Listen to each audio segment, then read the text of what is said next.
Christchurch is the scene of the second test. Spinner Stephen Book comes in for Martin Snedden, and Anthony Pygott plays the only test of his career, replacing Neil Foster. Pygott was playing for Wellington at the time, and an injury crisis in the English side led to his selection. New Zealand win the toss and bat first. Willis bowls to right. Willis with quite a stiff breeze behind him, coming over his left shoulder. Yep. And this is the first runs for New Zealand. He just whips it off his hip down to Pygott. Willis downwind to right. Oh, and this one's hit him or hit something. It's gone over the keeper's head, and it's 4 byes, in fact. And he goes for the hook, and it looks as though he'll get 4 for the shot. It has gone square enough. Pygott diving? No, he does magnificently well there. That's that. To draw it back in, so Wright will just have to be content with 3 runs. So double figures up for New Zealand. They go on to 11. And it's in Botham to right. A short one, he hooks it, and it's going to be 4 runs. Marvellous stroke. Keeping low. John Wright just getting down on it at the last minute. Bruce Edgar very much the junior partner in this opening partnership. He's facing his Wellington teammate Pygott. In the air and caught by Randall around the corner. Bruce Edgar is out for 1. Pygott has his first test wicket. His Wellington teammate Bruce Edgar out, caught Randall at leg gully, and New Zealand are 30 for 1. Let's have a look at the movement. There it is, pitching, and he played it in the air, couldn't keep it down, and that man, Randall, completed the job. Cowans. That's a bad ball, and Wright cashes in. Hits it behind point, hitting low on the bat, but it's 4 runs all the way. And this is caught behind. Wright pushing forward at it, taking the outside edge, and so the second New Zealand wicket goes down with a score at 42. That of John Wright for 25, and Norman Cowans in his first over in the second test match takes the valuable wicket of John Wright. This ball from Norman Cowans, if we have another look at it, fairly full at pushing forward John Wright, but moving away off the wicket, getting a little outside edge and through to Bob Taylor. It was a good ball from Cowans. It committed John Wright to play, took the outside edge. Bob Taylor waiting there, made no mistake.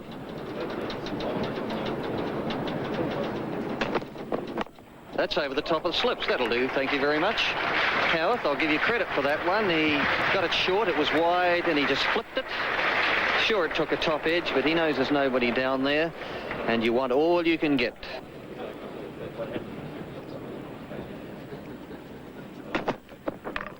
Oh, that's bowled him. I think it's bowled him. I heard the death rattle. It has. It's knocked the off bail off. This one getting Howarth to stand up, and so the third New Zealand wicket is down with the score at 53. That of Geoffrey Howarth for 9, and Norman Cowans now having taken 2 wickets and just in his third over. Let's have another look at it. Just beating the outside edge there. She found squaring up a little on that one. Slipped through, just hit the off stump. Cowans now to Crow. A loud appeal for LBW. And the umpire, Woodward, decides in favour of the batsman. Cowans to Jeff Crow. And off the thick edge, and he's going to get 4 runs. David Gower couldn't get down to it in the slips. Jeff Crow's off the mark. Botham to Martin Crow. It's short, it's hooked, and it's 4 runs at mid-wicket. 74 for 3. Again short, again hooked, and Pygott has got no chance of cutting that one off. It's 4 more runs. Certainly Ian Botham not particularly impressive this morning. His length has been all over the show, and he hasn't had a great deal of fire either. Normally we expect to see fire from Ian Botham, but here he is, bowling to Martin Crow. Oh, and he's caught, he's got a wicket. Martin Crow is out, caught and slipped by Chris Tabaret. New Zealand 87 for 4, and that will be lunch on the first day of the second test, with Ian Botham bowling little unimpressively, but as Botham so often does, is able to secure a breakthrough with a pretty useful delivery. If you look at this delivery again, we might get some idea of the movement, but certainly the bounce there that Botham was able to extract. And the outside edge flying to the right of Chris Tavares. Goes again, and he gets over the top of it well. It goes square enough to beat Pygott. He didn't see which way it was going. He stood flat-footed, searching for the line of the ball, and it was only some 10 metres away from him. Didn't move a muscle. And so we see from the shot here that Crowe, the ball carrying as far as the umpire on the full, but square enough to beat Pygott. Another one, and this time he'll just possibly get a single. No, he's done Pygott again. He moved the wrong way, but this was a better shot from Crowe. He got over the top of it this time and hit it far more crisply. And so the New Zealand 100 comes up with that shot of Jeff Crowe. He goes on to 29, and New Zealand now are 4 down for 100 and 102. Yep. Short, pulled by Coney, probably 3 runs worth, going out to the mid-wicket boundary, and that's 4 runs. Yep. Oh, good shot. That will be 4 runs through point. Norman Cowans bowling with the southerly wind or the southeasterly behind him to Jeff Crowe. And there may be a little bat on this because that ball has really raced away to the boundary. Tony Pygott with a despairing dive in front of the players' entrance down in front of the #1 stand. And there was, in fact, a bit of bat on that, and it's 4 runs. So 133 for 4. Cowans. Crowe short, hooked squarer this time. That certainly is 4 runs. And Tony Pygott doing a great little act there in front of the #1 stand, intimating that perhaps he should dive for that one as well to see if there's any chance of getting it back. Cowans to Crowe. Confident appeal for an LBW, and that always looked out. So Crowe is out for 47, and New Zealand lose their 5th wicket with the score at 137. Jeff Crowe playing back, and Norman Cowans has got his 3rd wicket. Let's have a look. Watch the bat. See where he's trying to play the ball, working it on the onside, and you just can't do that to a delivery of that length and line.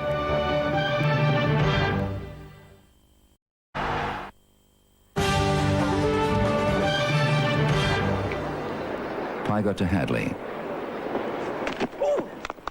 That's a good strong shot from Hadley. Gave him the width, freed his arms, and he thrashes it through mid-off the full. Hadley gets hold of it. There'll be 4 runs here. A drop kick just in front of square.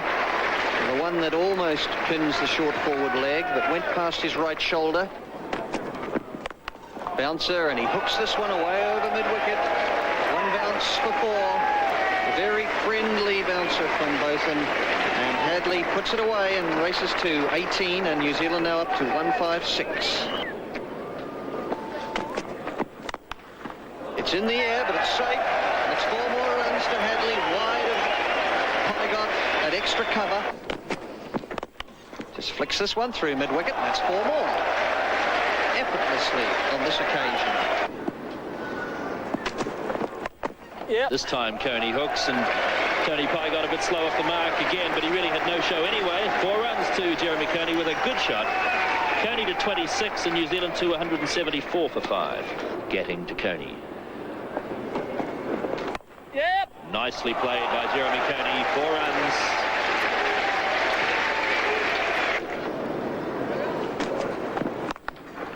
Oh, that's a nice shot from Richard Hadley. He managed to elude Derek Randall in the covers. 4 runs to Hadley.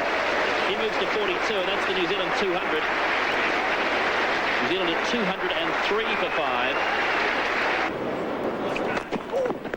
Well up, and it's edge to second slip, and Coney is out. It looked so simple. Ian Botham taking the catch at second slip, and the 6th New Zealand wicket falls immediately following tee without any addition to the score. 203 now, New Zealand for 6. Jeremy Coney out for 41.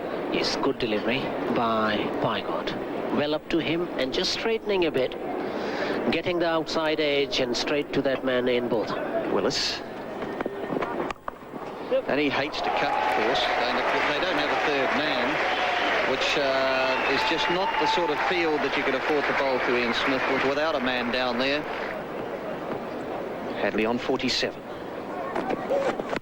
He's hit this one over the top. Will it clear mid-off? Easily. And that's 4 runs. Didn't appear to really swing into it. And so the Hadley 50 comes up. Richard Hadley 51. And the New Zealand score now up to 218 for 6.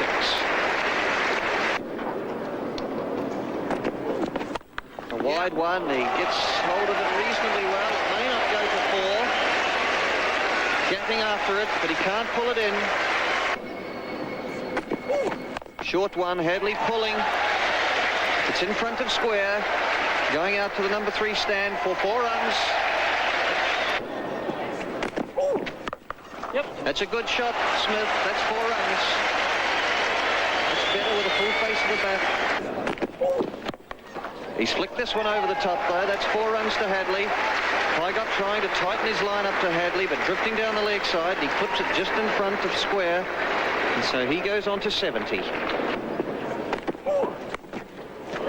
this one's a curious little shot. It'll probably go for 4 down to long leg. Willis to Hadley.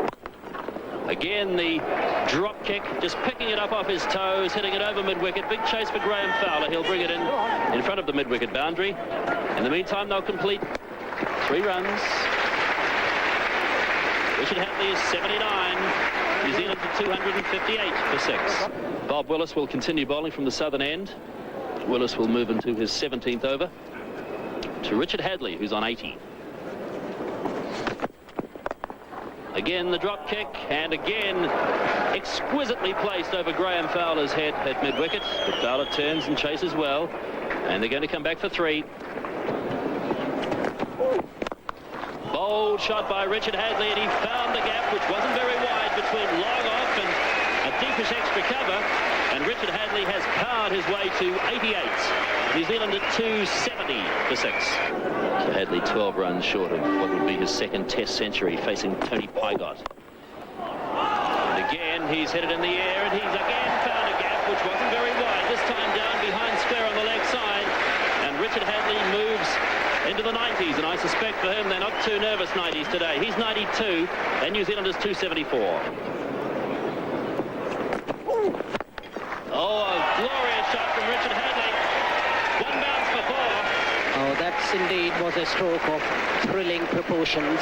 Richard Hadley in strike, just 3 runs short of his 2nd Test century. He's facing the England captain, Bob Willis. Comfortably run single here. In fact, there's going to be overthrows. Hadley will come back for 2. Bad backing up. Lax fielding by England. Richard Hadley is 99. New Zealand at 281 for 6.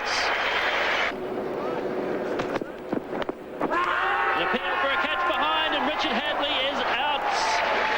Oh, what tragedy for Hadley.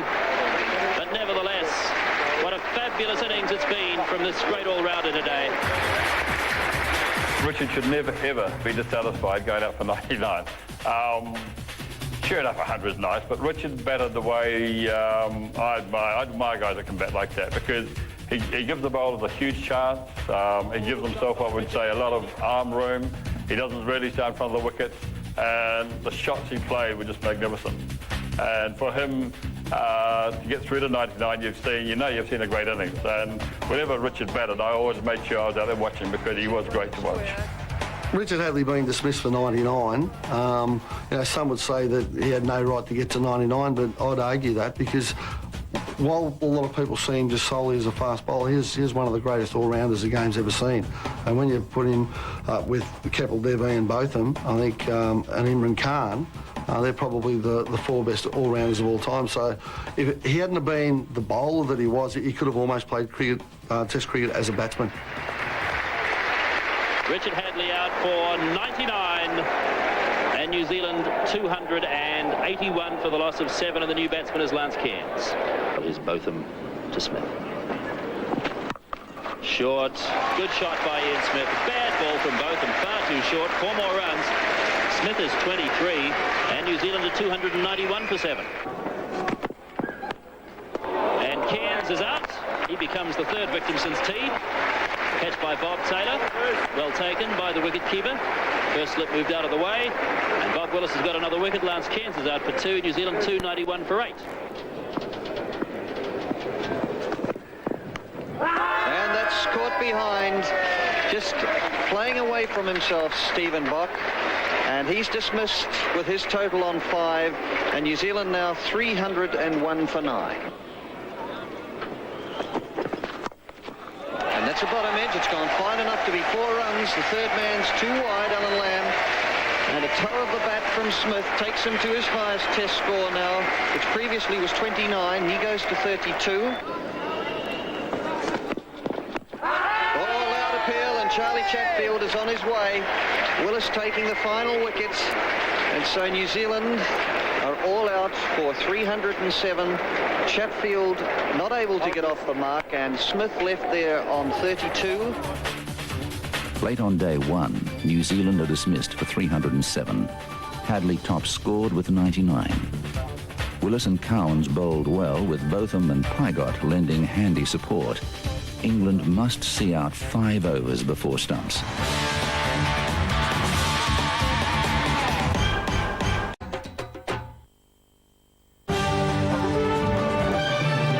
Hadley to Taveray. Oh, and that one's almost got through and kept very low indeed.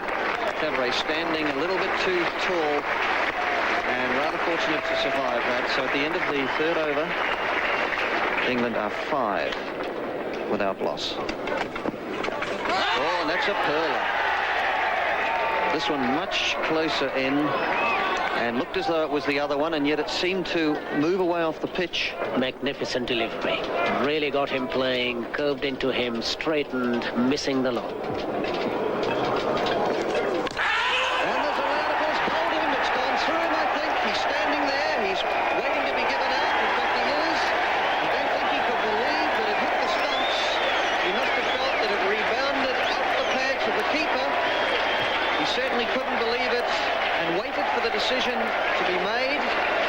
And stumps will be drawn because it's within 2 minutes of time, with Stephen Bock's first ball in his return to Test cricket takes the wicket of Graham Fowler for only 4 runs, and so England lose their first wicket. He looked to play or cover any possible turn, and if anything, the ball just seemed away from him and just clipped the outside of off stump. Book bowls Fowler, and stumps are called. Book will complete the over on day 2. Very useful delivery there too. But it'll be a single to Chris Taveray, moving him to 3, and England go to 9 for the loss of 1 wicket. That's it! Bit of excitement from the close-in fieldsman. And that is out! A fine catch by Jeff Crowe at slip, and England are reeling. 9 for 2. Chris Taveray out for 3. Oh, that's a marvellous delivery from Hadley, pitching, cutting away. Taveray not moving his feet at all, edges it, and Jeff Crowe takes a nice catch, first slip position.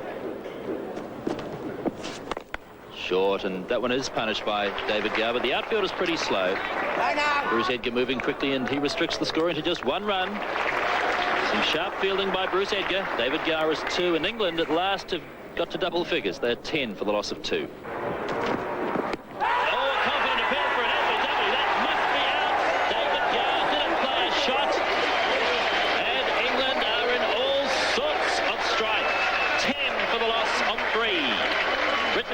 Has claimed his 2nd wicket of the day. That ball moved, it kept low, and David Gower had his bat in the air, padding up, and LBW.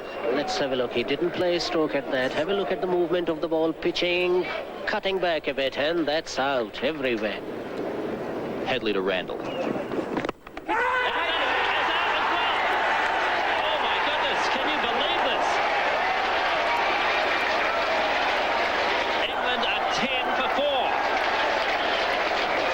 Jeremy Coney has taken the catch at second slip, and Randall is out second ball.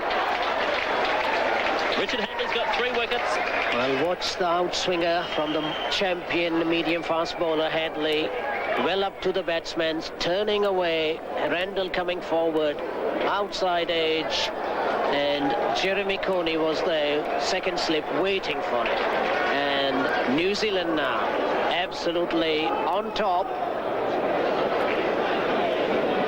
So, sensational stuff at Lancaster Park. 20 minutes play. England have lost a further 3 wickets today. They're 10 for 4. And the new batsman is Ian Botham.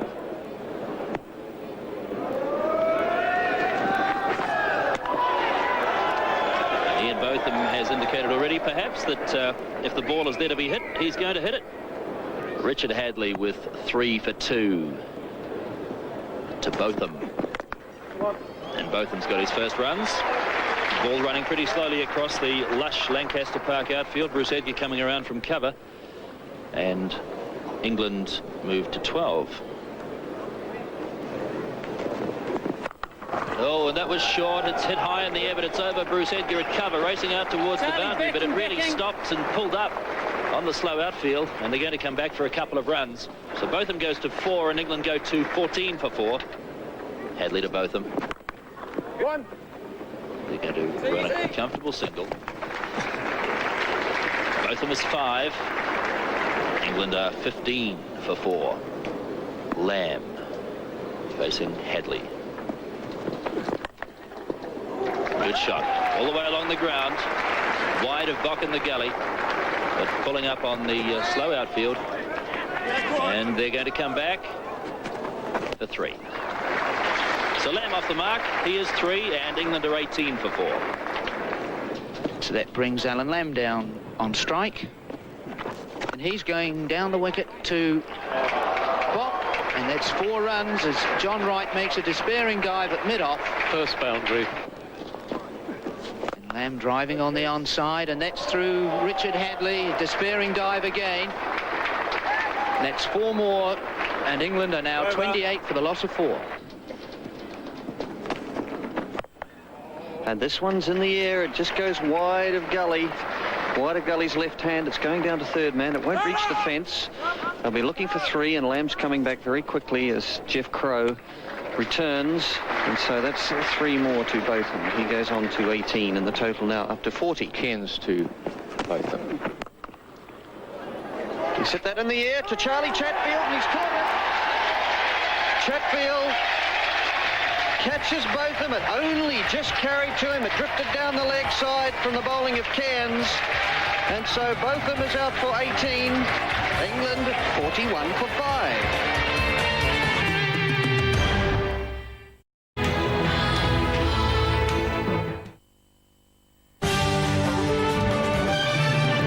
Chatfield to Lamb. And fishing again outside the off stump. Alan Lamb just doesn't really know which way Chatfield's going to move the ball. And once again a loud appeal, and he's out, Alan Lamb. Eventually getting the edge to Chatfield, being beaten 3 times in a row. And so now England are 41 for 6. Lamb 11. Well, we were just talking about Ewan Chatfield beating Alan Lamb, and that time he beat him again, but this time it took the edge. So Ewan Chatfield gets the wicket of Alan Lamb. Let's have another look at it. Pushing forward again, almost an action replay, but this time the little tickle and through to Ian Smith, and Ewan Chatfield thrilled about that one, and New Zealand in a wonderful position. And he's edged this to first slip, and he's caught by Jeff Crow. England 47 for 7. Taylor caught Crow. Bowled Cairns for 2. And still the disaster continues for England. Well, look at Bob Taylor just pushing forward, rather tentative here, and it gets the outside edge and carries through to Jeff Crow, who takes it well down at his feet. So Lance Cairns, another blow. Bob Taylor removed from the crease. Hadley now to Gatting. And yes, does he get under it? No, he's flagging it away.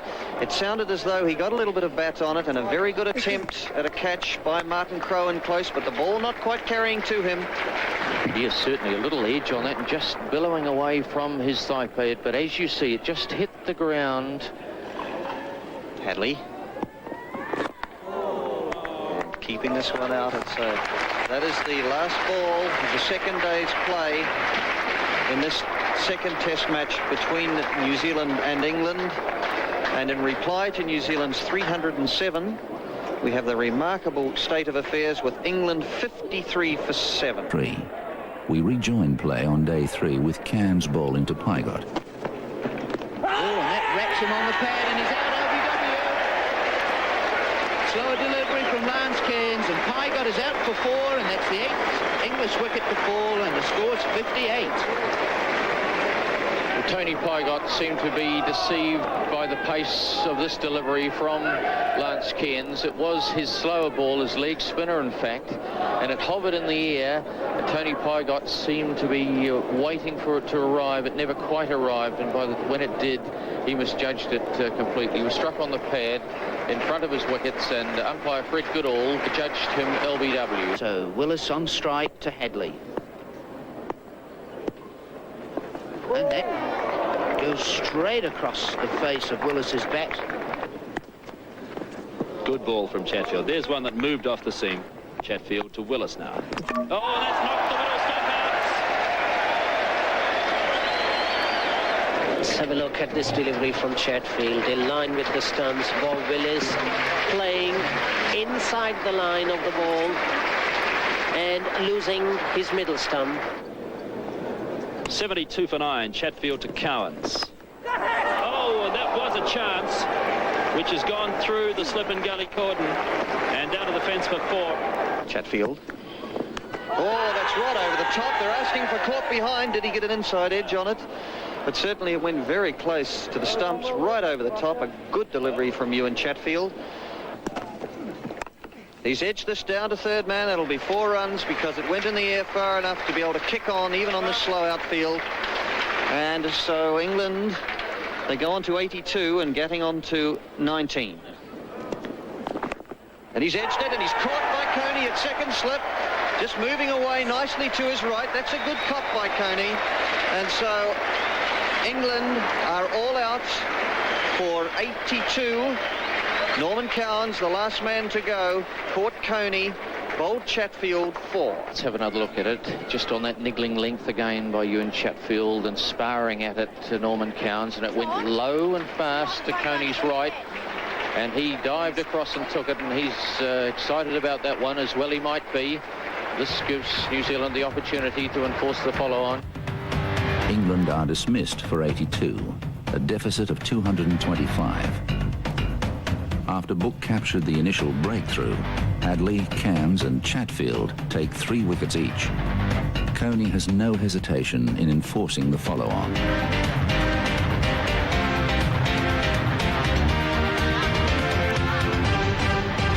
SPN. Drives it nicely. Lovely stroke. 4 runs.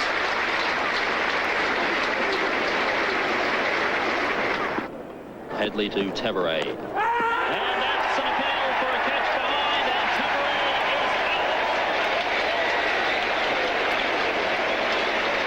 out. Richard Hadley, attacking field as you see, on line of about off stump, just whipping away a little, just takes the edge of the bat through to Ian Smith, who made no mistake.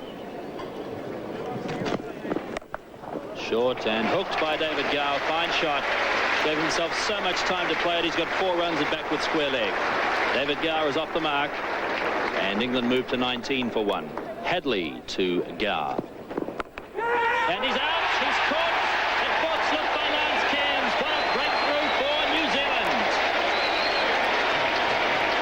Well, Richard Hadley seemed to draw David Gow forward a bit non-committedly, but let's have a look at this one. Yes, just pushing forward. It moved away a shade. It took a thick outside edge. Went straight to Lance Cairns at fourth slip. So a great breakthrough for New Zealand. The second English wicket down. And that's out. Caught in close by Jeffrey Howard.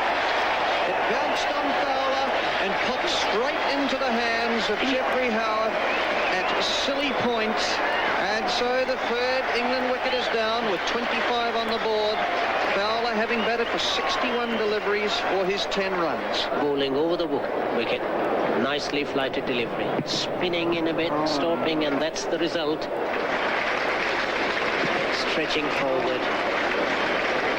And well taken by New Zealand captain Jeffrey Howard. Oh, what a good line this time. Much closer to Gatting, but it turned, it straightened and bounced a little and ended up going out on the offside. This one wide to Gatting. He's entered the slip. He's out caught with slip by Howard.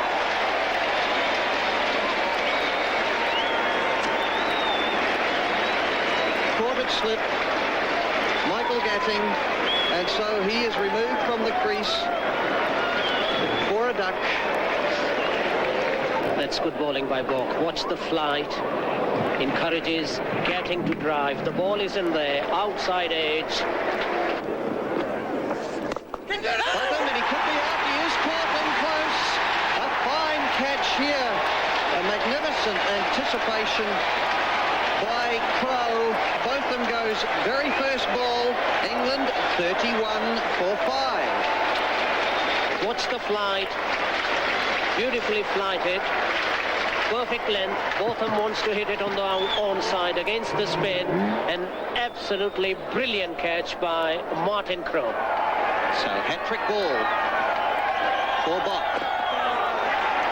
And he keeps it out with all the New Zealand fielders. Naught in the first innings here and under tremendous pressure. To get off the mark as he faces Chatfield. And that's a good delivery just outside the off stump, and the crowd went up. Chatfield to Lamb. And that's edged into the shot, and a brilliant catch by Jeremy Coney. Alan Lamb is caught Jeremy Coney at second slip off the bowling of Ewan Chatfield on the first ball after drinks. Lamb just pushing forward. There's the edge, and it flew low and hard to Coney, and he dived to his left and held the ball aloft. The 6th English wicket down, 33 runs on the board. What a great catch. Fine bowling by Ewan Chatfield. Bock to Taylor. And Taylor's coming down a wicket, hits it in the air. That's 4 over the top of mid-on. Just to run through the England card for you in the second innings, it makes dismal reading. Tabaré 6, Gar 8, Fowler 10, Gatting no score, both of them no score.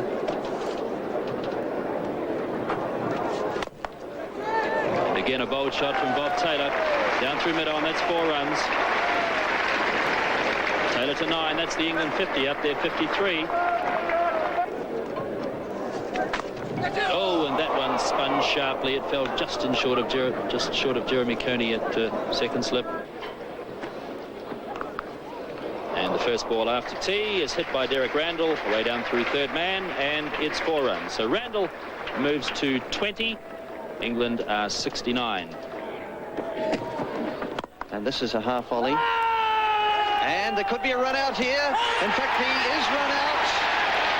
Bob Taylor hit it straight to cover. Randall turning him back, and he wasn't able to get back into his ground, and that is the first run out so far in the 2 innings by England, and so their 7th wicket now goes down with the score on 72. Bob Taylor for 15. Let's have another look at it. Driving, good looking shot. Bruce Edgar very snappy to his right, picked it up through virtually in the same motion, and there it is, the bail going off, the bat still in the air, and Bob Taylor out. A wide one, and he chases it, and he's gone for the hook. Randall, he'll get runs through mid-wicket. It could well go for 4. It does so. Headley, this time In the air. it's in the air.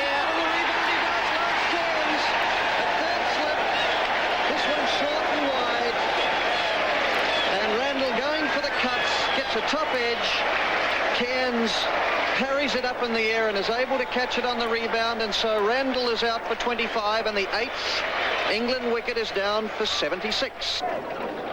Wide one and a good shot this time. Just through the covers for 4.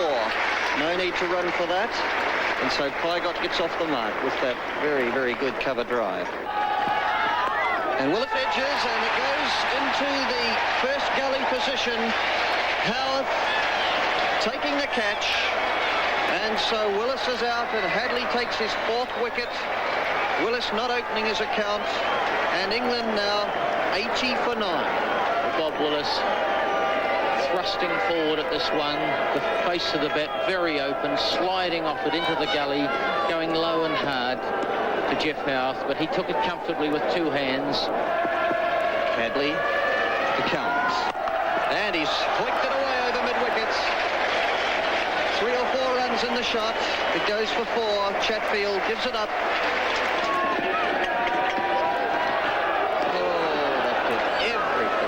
Knocked them all 3 out of the ground. Hadley. And he's edged it behind, and he's out. Caught behind.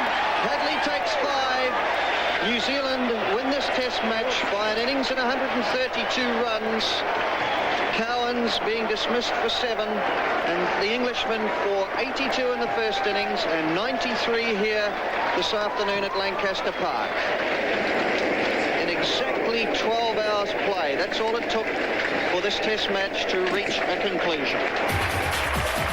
Not one English player passed 25. And for the first time in 90 years, England are dismissed in both innings for less than 100. Man of the match, Richard Hadley, had a great game with bat and ball. The crowd couldn't believe it. New Zealand enforced the follow on, and they couldn't believe it when wickets kept tumbling. And I have a vivid memory of Ian Botham coming out to bat, playing a shot off his pads. The ball came in close to his pads, and he got the bat on it, just clamped down on it in the last minute, and it got caught close in by one of the New Zealand fieldsmen, and he laughed as he left the field. He just laughed. And we couldn't understand, nobody at that ground could understand why the English were batting like this. But at the end of the match, certain inquiries were made, and the 2 umpires got involved in it. We were both interviewed by the police. I had to swear a statement that at no stage during the game had I noticed anything untoward happening in the English dressing room. And as Botham said later on, several years later in his book, there had been certain smoking going on. The test match in Christchurch was a pretty strange one. We played, we got our runs, and then the weather set in. It wasn't good, it was cold, it had been wet, and we didn't know whether we were going to go out there, what was going to happen. And it was obvious England, they just weren't tuned in. They didn't want to play, they didn't want to be on the park, they'd rather be back at the hotel sort of resting up. And the umps decided, right, they'll make a start, so out we went, and they just gave it away. It was quite incredible, really, to think on a reasonable batting wicket to bowl a side out twice like that. It just shouldn't have